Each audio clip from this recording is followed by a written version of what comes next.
Voy a ocuparme ahora del segundo periodo de la vida de Séneca en Roma, es decir, su vida entre el año 49, en que regresa del exilio, y el año 65, en que muere.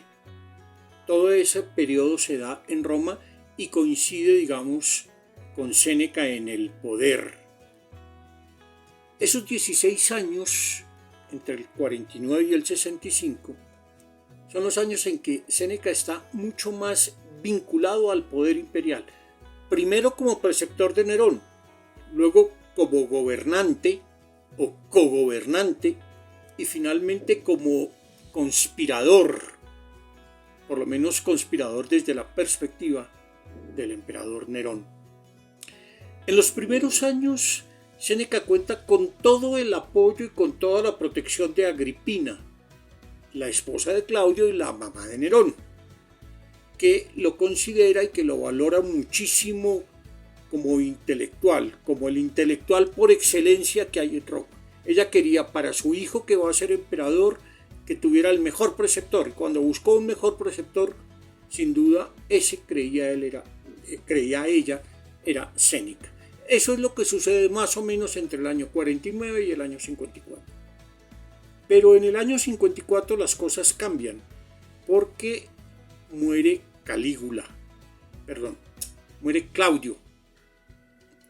Parece que envenenado por Agripina, y entonces Séneca llega a gobernar el imperio junto con Afranio Burro por 5 años. Lo llaman los historiadores los años áureos, porque entre el 54 y el 59, aunque el emperador es Nerón, pues es un muchacho de 17 años y quien realmente gobierna el imperio es una especie de triunvirato, entre comillas: Agripina, Afranio Burro y Séneca. Hasta ahí todo iba muy bien y Séneca, digamos, seguía siendo fiel a aquel de quien fue su preceptor, es decir, seguía siendo fiel a Nerón. Pero la situación cambia tremendamente y se complica mucho cuando Nerón asesina a su madre, a Agripina. Aunque Séneca había apoyado a Agripina, cree que Nerón debe tener más autonomía y en cierto sentido no condena muy claramente la muerte de Agripina, que seguramente era una señora complicada que andaba metido en todo. Pero también, y a partir de ese acontecimiento, Séneca se va dando cuenta poco a poco de que su amado Nerón no iba a ser ese emperador sabio y clemente que él se había imaginado y que él había buscado, para el que había escrito incluso ciertas obras como el de Clemencia. Porque empieza en Nerón una perversa influencia, la de un personaje conocido como Tigelino.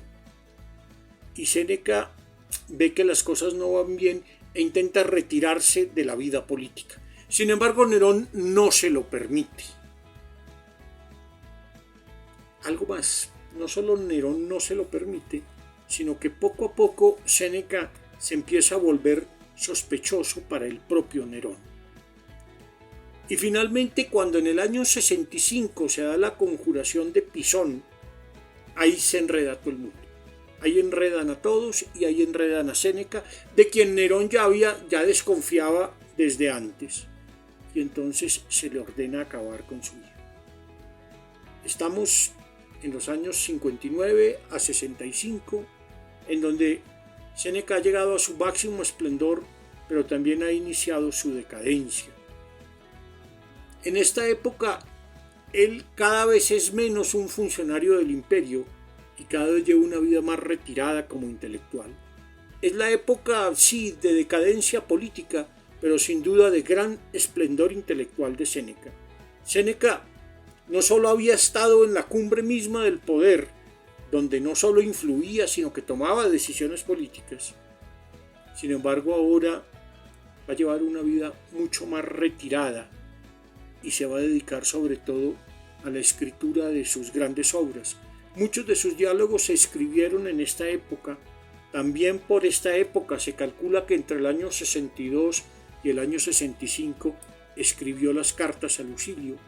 Llevaba una vida tranquila, retirada. Sin embargo, ahí le sobrevino la muerte. Pero de la muerte de Séneca nos vamos a ocupar a continuación.